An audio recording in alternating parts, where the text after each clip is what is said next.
Hello, everyone. Thank you so much for joining us tonight. We're excited to have you here. And we are excited to have Andrea from the Crime Sheet here tonight, too. So I see a lot of faces that we recognize and a few new. So I'm just going to welcome you to the series. This is an ongoing series that we do called What is a Citizen Detective? And this is an opportunity to introduce you to people who are working in this space, who probably have different careers during the day or have done something different professionally and now are focusing on this full time, or a lot of their time is dedicated to advocating for victims, advocating for families, utilizing their research organizational skills to keep cases in the media and uncover answers. So tonight we're lucky to have Andrea from the Crime Sheet join us. So just a little bit about us, for any of you who's not familiar, we are Uncovered and we're hoping to use technology to solve cold cases. So we are visualizing the more than 200,000 cold cases that exist of the missing and murdered in a comprehensive database that focuses on timelines, maps, sources, and provides an opportunity for people to crowdsource the gaps and utilize their skills to not only share with an engaged community that's thoughtful in the search for answers and knowledge for victims and families, but knowledge transfer happens. And this is a perfect example of that, where we have other people in the community who kind of come in, share their process, their insights, what got them started, what motivates them, and then shares a little bit about what they're working on and the tips and tricks and tools that they use. So it's also a great opportunity for us to learn. But this is an engaging conversation. We keep these to small, intimate settings so we can have that knowledge transfer and that conversation happening. So please feel free to ask questions either in the chat or turn your screen on so we can all see each other. We're really excited to have everybody here tonight. So with that, I will turn it over to Andrea and then we will go from there. So welcome, Andrea. Thank you for joining us. Hey guys, thank you so much. Of course, before I want to begin, a huge thank you to Uncovered, for putting this whole night together and even for allowing me to share with you guys more about how I got started as a digital advocate, talk a little bit more about my process, my tools, and even share some news about an upcoming project that we have working on together. And yes, I'm super excited to chat after and hear about what everybody's working on as well. So yes, I'm Andrea. You may know me on the internet as the Crime Sheet. I'm a forensic psychologist, a student, a journalist, and in my opinion, most importantly, a citizen detective. But I'd love to talk a little bit more quickly about who I am beyond, the LinkedIn bio and the Twitter bio. So this is just a fun little collage I wanted to put together for you guys. I'm a very visual person, and so I wanted to share that. Going over all the way to the left is me and my siblings. A little known fact is I'm actually a triplet. So that's me, my brother, and my sister. As I mentioned, I actually just graduated from John Jay College of Criminal Justice for my bachelor's. So this is us just taking some pictures after that. Under that are my two dogs, Molly and Lulu, who are back home with my parents in New Jersey. And then in the middle here, you could see that smaller picture of my whole family. In the center is my boyfriend, Quentin, and I. He's been a great support system for me throughout the whole true crime journey. Always good to have somebody you can talk out theories with in a supportive way. And there also is my cat, Kiki. I was worried that she might Zoom bomb this because she gets Zoom FOMO when I'm on the computer. So I have a shoelace here. You see me using that later. It's because of Kiki. And then off to the right here, I actually live in downtown Manhattan, and coffee I had to include in my personal background because I actually worked at Starbucks for 2 years when I was in high school and in college, and that kickstarted my coffee addiction, which has not let up. So coffee is super important to me. And then the last picture there is music. My family is super big into music, and we go to music festivals pretty much every year. So that's my other outlet for when I'm not doing all things true crime. So yes, then quickly back to the LinkedIn bio and the professional background, if you will. As I mentioned, I'm a forensic psychologist and a student. I just got my bachelor's from John Jay College of Criminal Justice, and I've got another year left. I'm finishing out my master's, where I'm studying criminal behavior. And so currently my master's thesis is I'm working on categorizing crime scene behaviors of solved crimes and then creating personality profiles of those offenders to then compare those behaviors from solved crime scenes to unsolved crime scenes, with the goal of creating, more accurate forensic profiles of offenders for the unsolved cases. So that's, more about like my student background. And then outside of school, I'm actually a journalist. I work for a crime and justice news nonprofit organization where we cover all things related to criminal justice reform. So think prison reform, police reform, how to fight gun violence, all those different things.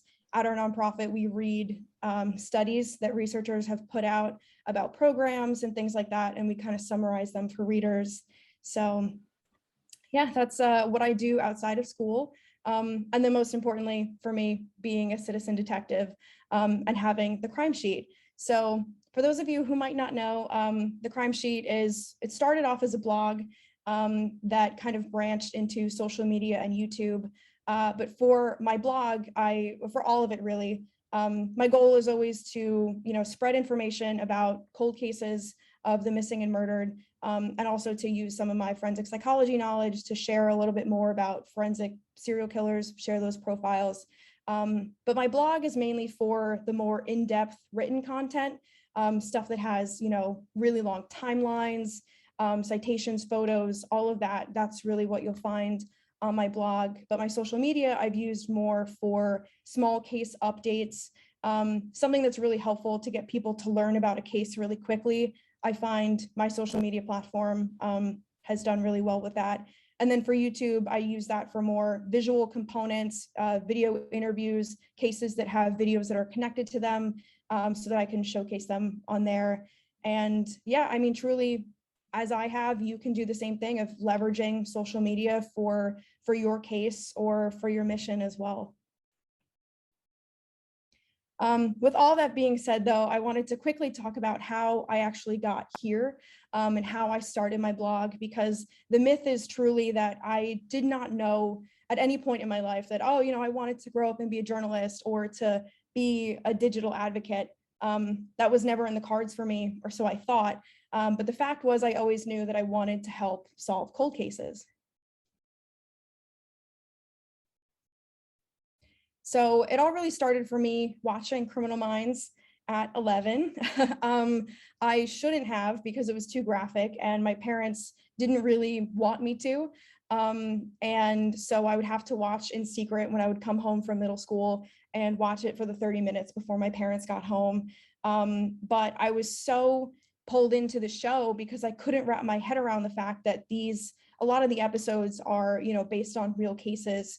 And I couldn't understand that there were people out there in the world that wanted to do things like that to others. And I just couldn't understand it, and I wanted to, because if you can essentially understand the person, you can help solve other cases or prevent other cases from occurring. And so watching Criminal Minds then branched into the unscripted shows, First 48, all of that. I see somebody saying they're studied psych for the same reason. I love that. Criminal Minds truly, created like the forensic psychology boom that we have really. But yeah, so it was truly like starting at 11 and watching Criminal Minds that made me want to be a detective. So from then on, I ran with that and I essentially started to chase the badge. At 16, when I was in high school, I took the only criminology course that my school offered.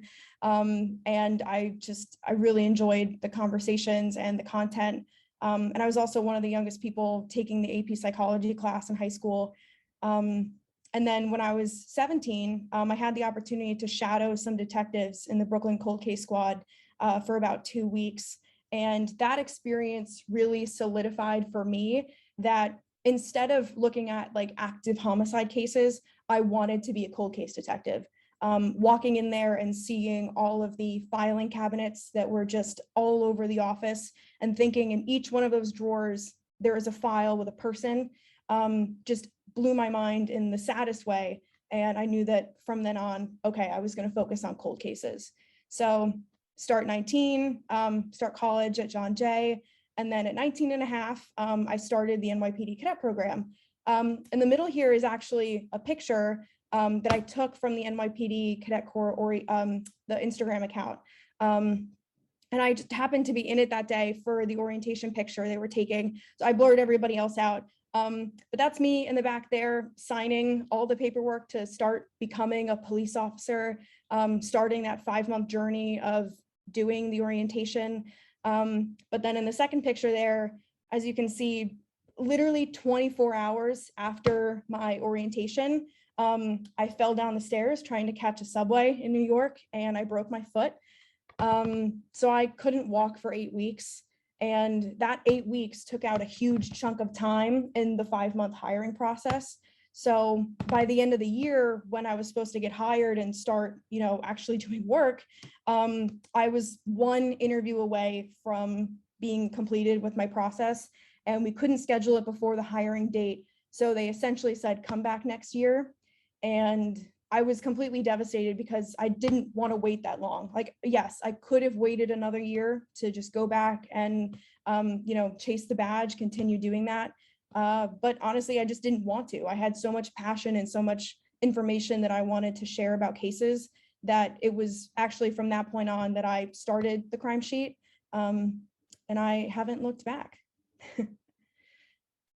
So yes, that was turning the passion that I had into advocacy. I knew that there had to be another way, that at that point, if I couldn't be an officer, if I couldn't be in the NYPD, working in the cold case unit a couple of years in the future, I wanted to put my thoughts somewhere. And that's really what started the crime sheet.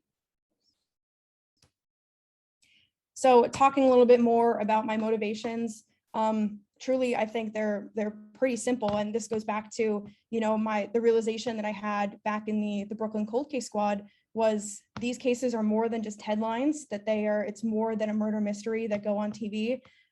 They're real people. And so I want to showcase that in any story that I cover. And of course, also sharing the story, right? Statistically, we know that more people who will know about a case, who see a missing poster, or even seeing a wanted poster, it's more likely that that case will get solved. And how else are these cases going to get out there if they're not in the media? So that was my motivation for starting everything. So talking a little bit more about my process for how I work on an article or creating a video, for me, being a digital advocate is boiled down into 4 steps. And the first one for me is I have to identify a case that I'm covering. And so for me, I always like to ask myself, what can I add to the internet about this case that's helpful? For some cases, it could be that, well, no one's talking about it. It's a case that hasn't really seen media attention, so that could be a reason. And conversely, thinking about, say, the JonBenet Ramsey case, even though it is unsolved, and I hope it does get solved one day, for me, I can't add anything to that conversation. So I choose not to cover that so that I can put my energy into something, to a different case that I can create something helpful about. Once I decide on which case I'm going to cover, the second step is to fall down the rabbit hole, research, and then when you think you're done, go back because there's probably an article you missed.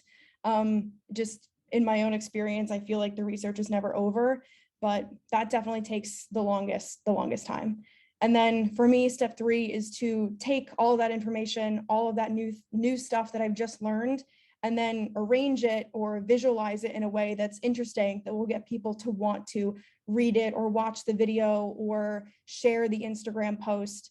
So it's taking all of that and then making it shareable. And then of course, step 4, the last step, is to actually take what you've done and share it with the world.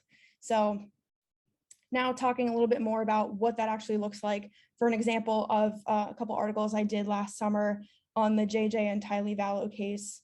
Last summer, when their bodies were found on Chad Daybell's property, I know a lot of the online discussion was curious about whether or not Lori was involved. And I thought that I could really, use the knowledge that I've gotten from John Jay about female killer psychology and filicide when a parent kills a child.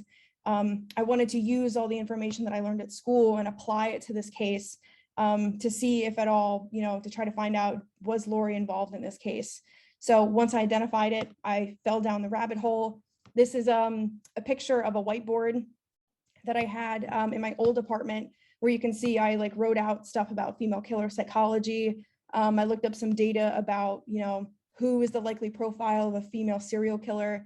And then on the bottom, just of course, trying to map out the timeline of the case, learn more about who Lori was, and just spend hours researching. But one thing that I do want to highlight is it's important to take breaks, especially when looking at really difficult content or stuff that's, upsetting. It's important for your own mental health when you're researching to, take a snack break, go for a walk, do whatever it is that you need to do.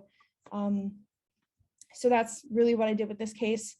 And then the last two parts for me was I had done so much research that I thought the best way to showcase it in this case was through a 3-part blog series where I broke it down, where one part was about psychology, the other part was about the timeline, and then the last part being more about my theories.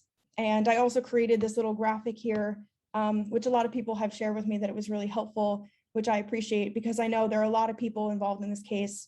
So arranging it visually was really helpful. And then of course, step 4 was to share it on social media with a call to action so that when people are consuming the information, there's a reason for it and they have something that they could do about it to either solve a case or get new information out there, whatever it is, but sharing with a call to action. So then talking a little bit more about my investigative tools and some of the stuff that I use for the research when I'm looking at these cases. My number one is social media. And I say that because so many people have social media accounts now. And also so many of these accounts are public. And that's really helpful when looking at something like friends lists, trying to understand, who are the people that keep liking these posts the most? Are they their friends, boyfriends, something like that, family members as well. So starting to create a web of people. Social media is great for tagged locations, seeing where somebody goes often, where they would have frequented with other people, things like that. And then of course, captions, hashtags, that can always help to illuminate more about a person. And then Ashley actually shared this one with me about Venmo, because Venmo, some people of course hide their payments. But some people forget and they post something of like, oh, sending somebody a couple dollars for coffee or something, that creates a tie. And since it's public, it's something that you can utilize. And then of course, utilizing groups as well. Of course, Uncovered is a great place to go to talk about all of your theories in a safe space that's ethical. So utilizing groups is really important. And then I also add in here the subreddit for plants. And I use that kind of as like a euphemism. But I would like to say that there are groups of people out there that know more about something than you do, and that's okay. So say you're looking at a Jane Doe and you have a list of her clothing. You could, take parts of that clothing of public pictures, putting it onto a fashion subreddit and ask like, oh, like, where did this come from? Where would you have purchased this? And people can give you other insightful information. So utilizing groups in ways that you wouldn't normally think to, I think is always a really great idea. And then the last one here, fastpeoplesearch.com. I would say use this one with caution. I don't know if you guys have ever used this. It's free. It looks like a scam when you first go onto the website because it'll say like you have to click, how many cars are in the blocks or something. But you can look up anybody's address, phone number, aliases, nicknames, family members. It's incredibly comprehensive. So use it with caution and use it for the right reasons. But I will say Fast People Search has really helped me in some of the cool cases that I've looked at in creating lists of people, essentially. So that's a good one, but I wanted to, of course, say use it with caution. And then these two that I wanted to also add in here that I feel like most people know about, but just to add it, of course. So on the left, Google Maps Street View. The first picture on top is actually a screenshot from an old documentary that I saw on a case that I've been researching. And I needed to know the address for this place, but it wasn't anywhere online. But I knew the neighborhood. So I literally just went into Street View and essentially drove around until I found the house. And the address has been really helpful in creating a timeline. So Google Maps, it works. And then the other one here is the Wayback Machine. On the same case, I was really looking for this old advocacy page, and part of the problem was can someone mute themselves maybe? I don't know, we're hearing a little feedback. my sister. Oh, no worries. Not to call her out like that, but anyway. So yes, using the Wayback Machine. Part of this advocacy page was, it was active in 1998 and up until about 2004. And I really needed to access it for all the information that it had, but the family had let go of the domain. So you can see in the bottom there, that's what the page looks like today. But using Wayback Machine allowed me to actually gain access to the website that I needed. And so talking a little bit really quickly about the digital advocacy tools that I use, the top 4, I would urge any of you, if you are looking to talk more about your case or share whatever it is that your mission is, utilize Instagram, YouTube, Twitter, TikTok. They are all free, and it doesn't take much to start an account and start posting. So definitely utilize those tools, and I would urge you to as well. And then in the middle here, this is kind of like a pricing tier almost. So the first one is free, and then Canva and Icons 8 are phenomenal. Canva I use for everything, to create all of my Instagram graphics. This entire presentation was actually made on Canva. I have no shame in spending the $12 a month to get some of their premium, tools, but it's not necessary. For a long time, I wasn't paying for it. I just use it so much now that I see value in it. But Canva is really great. And then Icons 8 has free to use icons and also free to use music. So if you're looking for something to go in the background of a YouTube video, Icons 8 can, you can use their library of music for that. And then on the bottom, the slightly more expensive tier, that's Wix, Squarespace, and then in the middle there is Adobe Suite. It costs money, to host a website or to start a blog or something like that. You don't necessarily need to use those tools, but it's what I've used. And Adobe Suite I use for Premiere Pro for video editing. But there are free tools out there. So this is just sharing what I use. So for me, talking a little bit more about being a citizen detective and what that means to me. At the end of the day, it's about being relentless, it's about being real, and about being human. For me, the relentless part is more so that a lot of us who are working on cases in the long term, it's a marathon, it's not a sprint. So much of not even just the research taking a long time, but actually getting the justice that you're seeking takes a really long time. This doesn't happen overnight. So being relentless is a big part of that. And then of course, being real. So many citizen detectives value facts and value truth seeking, which is amazing, because when working with cold cases, when working in the true crime space, you cannot share false information or guesses, theories with no backing. It's really important that we keep ethics in this, and that's all about being real. And then of course, human, as I mentioned, the ethics over voyeurism, because there are some parts of the true crime community that maybe could learn a few things about ethics. But most citizen detectives are incredibly ethical and are here for the human reasons. So for me, when thinking about the future of citizen detective work, it's really about 3 things. Again, it's about stressing ethics, it's about being more collaborative, and then increasing police trust. So talking about stressing ethics, again, my first thought goes to the Delphi case with posting side-by-sides. As a community, we just can't stand behind that. So doing no more side-by-sides, no more doxing, no more Ted Bundy is hot, that type of thing. Stressing, the real cases and the real work. So then of course, with more collaborative, Like I said, it's okay not to know everything. That's why there are groups, and that's why there are other experts online that you can reach out to. So being collaborative and knowing that as a digital advocate on my end, like, we don't own cases the same way that podcast creators don't own cases. It's that we all have to share all the work, and then of course increase police trust. Evidence needs to hold up in a court of law.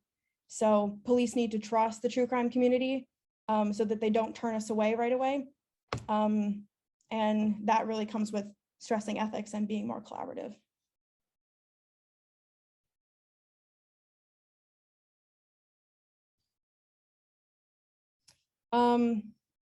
Yes, we'll get to that slide. Yes, so overall, pretty much in summation for me, all of my different platforms have really allowed me to spread awareness to dozens of cases and hopefully help more family members and help them to share their stories. But, even with that, for me, as I mentioned in the beginning, each platform kind of has their own reason behind it. So for me, currently, my blog, social media, and YouTube have not really given me the freedom to kind of do a deep dive into a case the way that I really want to, which is why I'm really excited to share with you guys that Uncovered and I are going to partner to create a new true crime podcast, Telltale Heart podcast, taking inspiration from Edgar Allan Poe's short story, where a killer was so filled with guilt that just the slightest bit of social pressure was enough to make him confess and come forward. And we're striving to do the same, that with enough social pressure, we could share more light onto a case, and maybe somebody who knows something more can actually come forward. So this will be the case of Anna Marie Chiavetti, who went missing in 1998. Her body and her car have never been found, and police have a pretty good idea of who's responsible, but a lot of the evidence is circumstantial at this time. So, but again, going back to that social pressure element, we know in this case that there are more people who know more than they're letting on. There have been countless anonymous tips in the past couple of years. So hopefully with enough social pressure, they could come forward and feel like they could share again. So yes, the conversation continues only on Uncovered. And so follow both of us to check more updates as we embark on this new journey. So that's really it. This is my contact information. If you're working on a case, or if you're a family member and you want to work together, I could definitely help promote your case in the same way that Uncovered can as well. So thanks guys so much for listening to me. And I'm really excited for the rest of our conversation. Oh my gosh, Andrea, thank you so much. This was amazing. I'm going to stop sharing my screen now so we can all have a really great, thoughtful conversation just about what Andrea shared with us, what we're working on, her experience, and just to kind of learn more. So here we go. Wonderful. So out the gate, does anyone have any questions to begin with? If you don't want to take yourself off mute, we can all just have a conversation.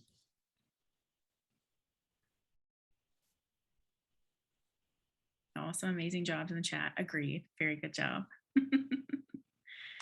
I guess one question that I have is the Anne-Marie's case. Can you talk a little bit more about how that came to be? Like why that case? Why are you selecting that case?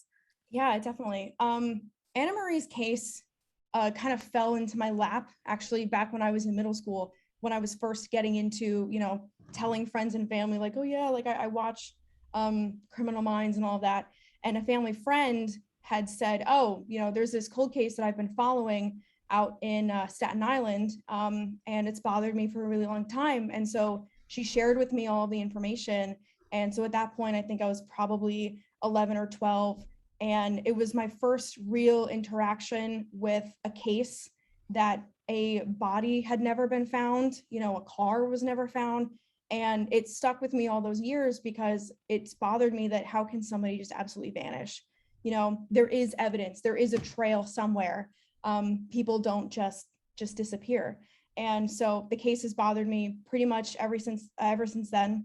And of course, now living in New York City, Staten Island is closer than ever. So I feel like I'm able to go out there and, I could film at locations and travel and track my own time of how long it takes me to get from point A to point B, do some boots on the ground investigating that way.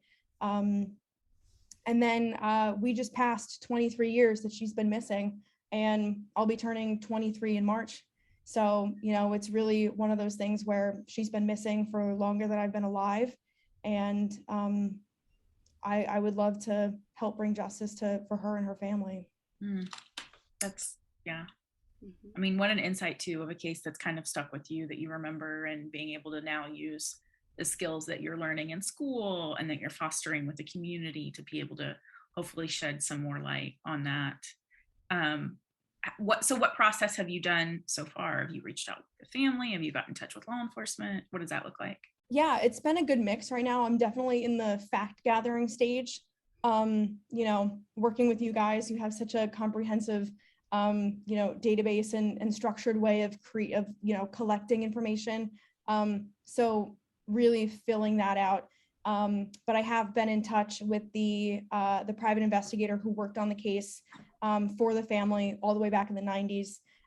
We actually just spoke today. So he's helping me out with some of the investigative elements of it, helping me to get more information. And I'm really excited to see what happens. That's wonderful. Anyone else have any questions? I know that we're all kind of doing research on cases too. I'm looking at you, Dana and Jolynn. We're going to be hosting a clubhouse discussion tomorrow even about the Kristen O'Connell case. So again, those threads of a case that has kind of stuck with us, or we have learned along the way, and wanting to use our skills to advocate and share more and utilize our platforms in our own agency. Does anyone else have any insights or kind of questions about kind of Andrea's process of what she's working on? Or what about those tools? What a great rundown on all those tools. Yeah. So great job, Andrea. I loved your visuals. They were fabulous, as always. I love them in the crime sheet. They're awesome. This case that you're doing, I think that's another fabulous thing, and I can't wait to listen. I love deep dives into single cases and investigative work, so I'm super excited about that. And I am personally super excited about tomorrow night. So this will be our first clubhouse. We're looking at the Kristen O'Connell case, and I'm just introducing it, and then I'm handing it off, and it will go to Jolynn, and she will talk about the advocacy work that she's been doing. And then the hope is that someone in the room may come forward and talk about the case, people from the Facebook page, people with information or theories or whatever. So we're hoping to get a lot of interaction. Of course, that's what you want on Clubhouse, right? That's so exciting.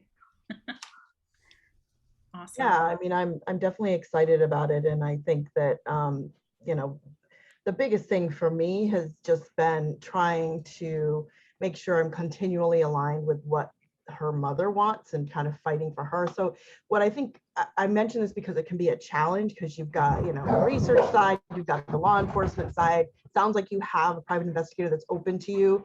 It's a little different in our situation where we were not getting any kind of contact like that.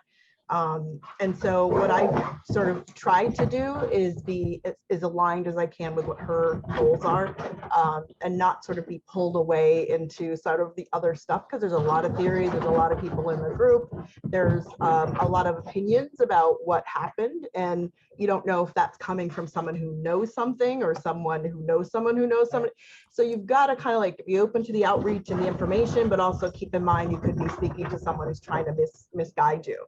So my sort of like talisman is talking to her and making sure that everything I do supports what she wants, and that I'm not sort of continuing, like, and you mentioned this in your presentation about the doxing and the side-by-side pictures and the stuff that's out there where it's sort of a sensationalized thing, the lack of ethics and what some people are doing, and it's for me, very important that I stay aligned with her, and only talk about things publicly where I have a backup of sources.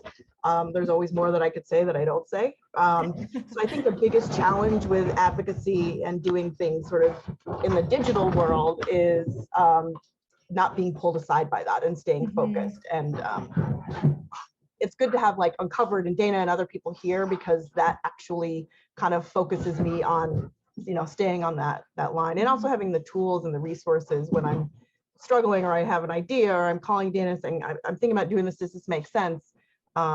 So Uncovered has been really great in terms of providing that kind of environment. So, I mean, I'm just really impressed with you, because at your age, I did not have that together. I was in school and figuring out what I wanted to do. And I was going to community psychology courses, but they didn't have forensics then. And when they introduced forensics, I was already graduated. And of course, I thought, well, I can't go back and like spend another year or two in school, but it was my main interest was forensic psych. So to see what you're doing with it and how you're doing things is really impressive. And what I always come back to is, it's not about me, it's not about fame and fortune or any of these other things. It's about the pain and what this family is going through, and how can we, and I, or the collective we, help as much as possible with finding answers. And I think the power of what we're doing and starting to do with Uncovered is just amazing. So I'm just very excited to see where you go personally, Andrea, but also what you contribute and how you contribute to the community at Uncovered. It's exciting. I want to thank you for sharing everything you did. Thank you for sharing. I mean, there's both of you. So much of what you guys just said like really resonates with me, especially the family element for sure. I had hoped to start get some episodes out in early November, but part of that, it might have to wait. We'll see. I'm still trying to reach out to the family. I have gotten into contact with them a little bit. And like I said, they are open to advocacy and new types of showcasing the case in a new way. As I mentioned, they had the old website. That was the Wayback Machine website, was Anna Marie's sister's advocacy page. And so, like I said, it's been a while. They don't have the domain anymore. And so I'm hoping that being able to come forward and, saying, look, like we could still do this. It doesn't matter that it's been 23 years. But like you said, a big part of that for me too is I want the family on board before we fully continue and start putting out episodes and content. But yeah, no, that's a huge thing for that too. Yeah. It's really important on the family side. So yeah, well, it's been 37 years and with Kristen's case. So, like I say, it's just ridiculous amount of time to not have an answer outside of that obvious point. I don't think it's ever too late. And I can imagine in those families, they're never, for the most part, they're not going to be sitting around going, where, you really want to help me? This is horrible. Like, they're going to want the help. And I think what they must struggle with is the people that probably pop in and out for the purposes of maybe promoting their stuff, and then they never hear from them again. So I see it as more of a at least in my case, sort of a long-term relationship, where if it takes a year or 5 years, I'm here to help in whatever way, continue to talk about it. So I think that there's times where, maybe there's just less of a genuine interest versus just, I want to create content to, boost my own thing. So it's like a line. I don't know where that line is. Everyone has it. But I think that there have been times where people in this community have been preyed on. So maybe there's a little lack of suspicion, some amount of suspicion you might have to deal with. I mean, I think what I went through with Phyllis was I just contacted her genuinely, and she contacted me back, and she was the one to initiate all the calls after that for the most part. And now we're at a point where we're like, we talk and I call her and she messages me and says, I have to talk to you about something. So, just being genuine and doing things on their time is really important. Because that you'll stand out as somebody who really wants to help. Yeah, I agree. I think, especially in the true crime space, you have to, like you said, there's a fine line between the entertainment side and then the actual education side. When I first started my blog, actually, one of the first articles, I think it was like the third article I put out, was about Anna Marie's case. And so that was back in 2019, and her sister Angel followed me on Twitter like pretty soon after. So we had a little bit of a conversation then, but it was really just about like, wow, like I was the first person to mention, her name in the media in a really long time. And I think from there, like all the work that I've really put into my blog and social media has been kind of like building up to a project like this, where as much as I enjoy using my platform to talk about cases that I hope to get solved, at the end of the day, I don't know how many one-off, 6,000 word articles are going to solve a case. It's, you have to, again, like going back to that relentless theme, like you have to really put in a lot of time and effort into it. So I feel like that's kind of been my natural progression to starting a podcast now. Yeah. Well, I'm excited about the podcast. So this is Thank great. you. You got these little secret collaborations happening and I love it. Well, it's not so secret anymore, but Yes, exactly. I love what you were saying, Andrea, about, well, I don't love it, but shining a light that, you mentioned Anna Marie's case, and then that was probably the first time anyone had talked about it in a while, and that her sister then started to follow you. We see that so much with a lot of the cases that we cover, that the traffic that will increase to our site because we've mentioned a case somewhere where people are already having a conversation. Like you mentioned Reddit, that is a great opportunity, I think, as a jumping off point or to see what people know. You don't want to post a lot there or use that as your main source of research, but that unresolved Reddit thread has a lot of people reading it. Yep. And particularly cases that we've posted that are completely cold and have had no play at all, we're seeing traffic, and we're also seeing people comment that I live in this area, I've never heard of this case. How is like the local news not covering it? So even the small glimmer of us even being able to say, you should know about this, here's all the information, here's what the media needs, or here's what law enforcement needs in order to kind of solve this, even providing that tiny glimmer of just talking about the case again, I know for a family member, I think is very important, but also for the case that just doesn't get talked about. And for people in their own area to know like, oh, this is something I should be mindful of. So even utilizing, again, your own agency and your own platform, sometimes you think that doesn't really do a lot, but it does a lot, even just to kind of keep it in the conversation, and you don't know who's looking or who's reading as well. Yeah, absolutely. And I love what you said too about like the locations of, oh, like I'm from that hometown, I didn't even know about this case. One thing that I'm really excited to do when we start with Telltale Heart is, I know New Yorkers are very community driven, and to be a New Yorker, one thing that I'm excited to do is to put up flyers, put out stickers, and kind of like cover the city a little bit of like, where is your fellow New Yorker? Because I feel like that'll be kind of like a call to action of like, oh, like what do you mean, like this person's missing? Because of course, every city can have that same kind of dialogue. But yeah, sometimes like having that physical connection to a location or to something like that could be really helpful for the case. For sure. I just wanted to, I don't know if it's add to what you said or agree with what you said, Ashley, but this will be my second season of True Crime PI, and it's a lot of work. It takes a lot of time, and you have to be very patient, which, waiting for people to give you a call back and getting, it's like pieces of the puzzle, gathering those pieces and putting it together. But there are days where I think to myself, is this really making a difference? And I have to say that Ashley always brings me back by just listening to her talk about how even sharing a post is helping a case, is moving a case forward, is spreading the word. And some days I really have to be reminded of that because I just want it to be, I want to have all the information. I want to put it out there. I want to get it done. And, sometimes you can't, you have to wait. Like you said, you have to be resilient, and patient. And so I think that's what I found is the hardest thing about doing the podcast that I choose to do, and that is more of an investigative type look at cases.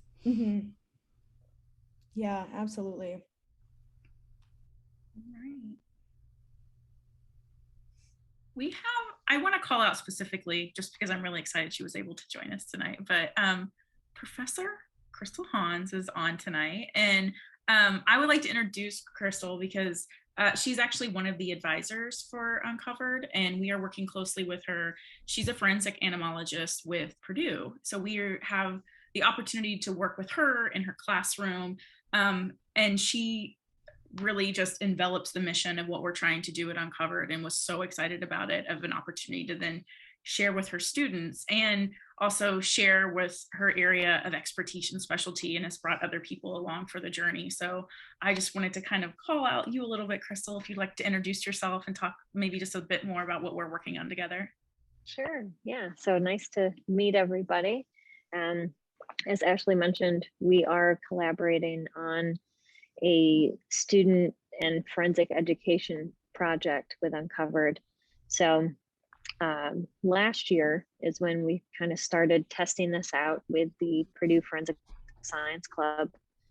And Ashley put together a really nice 4-hour event for students that were interested in learning about cold case investigations to come in, and we focused specifically on murdered and missing Indigenous women in cases pertaining to that. And so the students kind of put their toe in the water and got to see how to collect different documents and different types of information. And then we've expanded that out to make it a more comprehensive project where students in my class right now, I have a class of about 170 students, and they're working in groups. Each group gets assigned a case. And then I actually had one student come up with their own personal case that they want to work on. It's their wife's great aunt that was murdered in the 80s, and it's never been solved. So students are working the entire semester learning about how to process a crime scene and how to collect different types of evidence and different investigative skills. And they will be applying that in this research project to complete a case file, build out that spreadsheet with all of the details and all of the sources. And then they're also making an infographic to display the timeline and photos of the victim and relevant pieces of information for it. So the Canva app that you mentioned, Andrea, that's one of the ones that I suggest to them for making some of their visuals. So cool.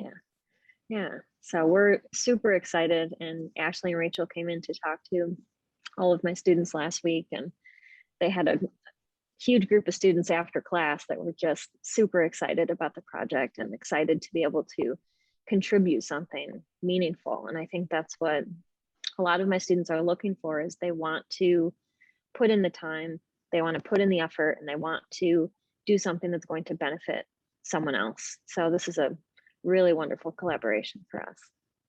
Yeah, we're excited. And we're excited to work with people who are going to be in law enforcement and work with them early and show them the power of collective impact and community and research and technology. So it's just wonderful to have advocates like you, Crystal, and then just realizing the vision and the mission, and then everyone who is here too. I mean, you all truly see like what you can do matters, and that notion of sharing what you know with other people, that this space is collaborative and not competitive, I think is very important and paramount. I really liked what you said, Andrea, about we don't own this information, we're just stewards of it. So it's important that we infuse ethics, we infuse victim-focused language, but we also use it as an opportunity to educate and share with each other. So we're wrapping up a little bit, but I want to kind of throw it to Rachel really quickly. So Rachel leads our case research and visualization. This is also an opportunity to like, hey, collectively as a group, what do you think about this? Can you help me with some of this? But she's working right now on a case, and she just wants to kind of share a little bit about this. Mm-hmm. So we I'm working with a family here in Cincinnati. And they have like 13 to 1400 pages of a case file that they're sharing with me. And they started some initial sharing of documents, and wanted to get some thoughts on something around ethics, because I think that as a group of citizen detectives, we really need to be thoughtful in what we post online and keep that conversation open, and probably discuss amongst ourselves and come to sort of an agreement about what we share. But I was mentioning to Ashley that part of what they're sharing are police reports. And I have 2 copies of a police report, one with the suspect's name redacted and another where the suspect's name is fully visible. Of course, I have my opinion on what happened here, but you know, in terms of when you think about what you share online, what you put on the timeline, what you make visible to the public, do we share the redacted copy or do we share the one that has the name there? Part of what we do is create social pressure, right? Obviously, there's more social pressure if that name is out there. I mean, the guy's openly getting drunk at bars and bragging that he's already murdered one person, he can get away with another. You know, I would love you guys' thoughts on that. What do I do here? Rachel, can I ask a qualifying question? Sure. Has there been any like public article, anything out there that names him? Because that's my guy. That's my guy too. Yeah. Yeah. I mean, I have notes and notebooks and all these things that I've gotten from other people of potential suspects, but they're not out there. I don't discuss them. So, but your situation, you know, I understand this person, I assume it's a he, is out there talking about things, and I get the idea of social pressure, but I mean, I personally worry about, I don't have anything to lose. So I really don't want to be sued. I don't want to name somebody. Yeah. I mean, I'm very active also on the Innocence Project and other things. And I try to do my best to, you know, be very aware that people can be trapped in situations and they may not be guilty and evidence looks like. Yeah, for know. Sure. So I for sure.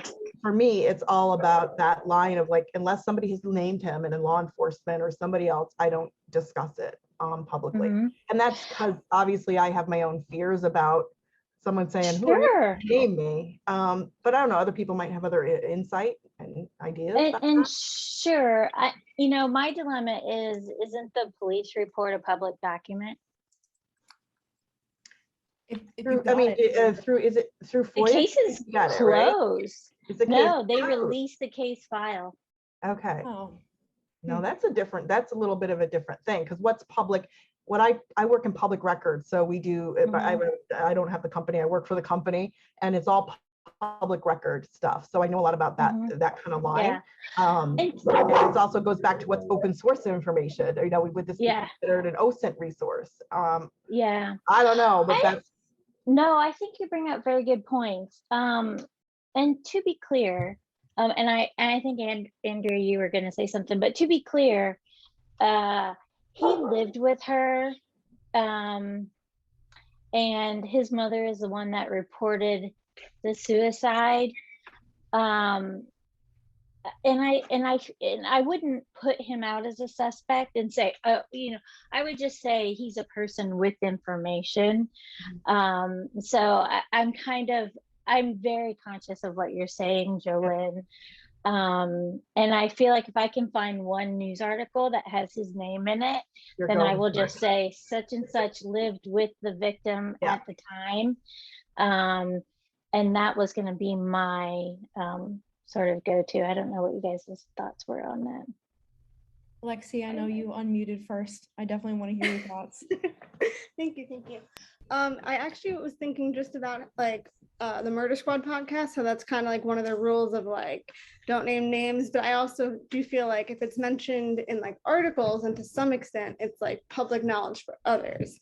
So I do think it's hard to kind of find that line, because I think it can be very much blurred, especially depending upon when the article was published. It could be like information that's a little too new, or by the time you're looking at it, it's very, you know, it's outdated. But yeah, so that was my piece. Thank you. It sounds like you also have a plan for how you'd want to say it. So go ahead, Andrea. Go ahead. Oh, no, I was honestly just going to like piggyback off of everybody else's contributions. I mean, for me, you know, that's something that I'm actually wrestling with right now with the Anna Marie case. The individual who has been publicly named a suspect also lived with Anna. They were in an on and off relationship for 4 years, and there was documented abuse with orders of protection that she filed against him. So, you know, there is publicly available information out there against this one particular person. And also the fact that he lawyered up immediately right after, and a couple other, you know, pieces of information that are pretty glaring. So, I mean, for me, my guide is always, have they been named publicly as a suspect? And then if so, enough times, I'll probably follow suit. Yeah, who was sorry. that? I was just going to say Lonnie and Rogers case, okay. So when I started talking with Allison, her Lonnie's daughter, her dad had never been named a person of interest or suspect. And so I was like, ooh, like, what am I going to do with this? I don't know if I should name him. But then there was an interview done where they interviewed Allison and they interviewed the state police investigator, and she named him a person of interest. Mm-hmm. And so that's only one, but I'm telling the story from the perspective of Allison, Glennie, Lonnie's sister, and her son. And so, I feel pretty confident that I can share that name. I mean, that is her father's name. That is who they believe did it. And he has been named a person of interest. So I've, even though I'm still a little bit weirded out, Yeah, I hear you. I do know that a podcast has said his name. So I do know that it's out there. I should qualify that. I do know that it's out there. And Uncovered's rule of thumb is that we never call anyone a suspect unless law enforcement has come out and said this person is a person of interest or a suspect. Any other time, we always refer to them as a person of interest. So so if you go to the Uncovered website and see that somebody is labeled as a suspect, it's because law enforcement has said that. So it also sounds like you have a way of mentioning this person without saying anything to, with that label, but still indicating that he's associated with this individual, this case. And I think that's and I think you bring up a good point, Jolene, and one that I think I'm going to do is just state the facts and not imply anything. I think the facts are obvious for themselves. We won't name him as a suspect, but rather the significant other of this woman. He was there when she disappeared. He was there when the gunshot went off. He left the apartment, locked it up, told the neighbor that she just fell down. I think people are smart. They're gonna already make that connection, maybe. Anyway. Well, I figure if you're in a bar bragging that you could kill someone else because you've already killed one person. And there's that too. Especially if I don't know if that's on the record. Someone told you that, or it's like third party, or I always, a lot of that myself. It's come in as tips. Yeah. Okay. Yeah, maybe if you mention it as a tip, certain tips came in that he, because then you're just reporting the facts. It's just the facts, ma'am. And that's kind of probably the best way to do it so that you're not on the hook just in case. Sounds pretty suspicious, but because I'm with you. Certainly wrongful convictions is actually my dissertation topic. It's the reason I got into this field is my emotion and passion around wrongful conviction. So I share your concerns as well. Yeah. Hey. Well, I'm sad that your dogs calmed down, Jolene. Oh my gosh, they were fine the first part of this. And I'm like, I told my husband, let them in there because they were being locked out and they could see me. And so my dogs are crying. So, as a dog mom, you're like, oh my God. So I let them in. And I was like, why did I do that? And they were like, oh, Lonnie's here. Now we can run around like crazy. So sorry about that. I haven't used my shoelace. My cat never came around. Oh, you were prepared. I was not. No, you would have seen me doing something. My dog keeps scratching at the couch. He's going at it again. There's nothing there. There's nothing there. He doesn't get it. Well, thank you, everyone. This was a great conversation. Andrea, amazing presentation. It was so good to learn more about your background, your insights, your motivation. And thank you so much for giving us a sneak peek of what you're working on. We're excited. We're truly excited to be on this journey with you and help amplify and elevate as much as possible. And for all of you who are here, we're really excited that you were part of this discussion tonight, that you're active in this space, you're inquisitive, you want to learn more, you want to help, and you want to turn your interest into advocacy. So thank you so much for joining us tonight. be on the lookout for some other upcoming events that we do have. Mentioned tomorrow, we will be in Clubhouse if you all want to join that.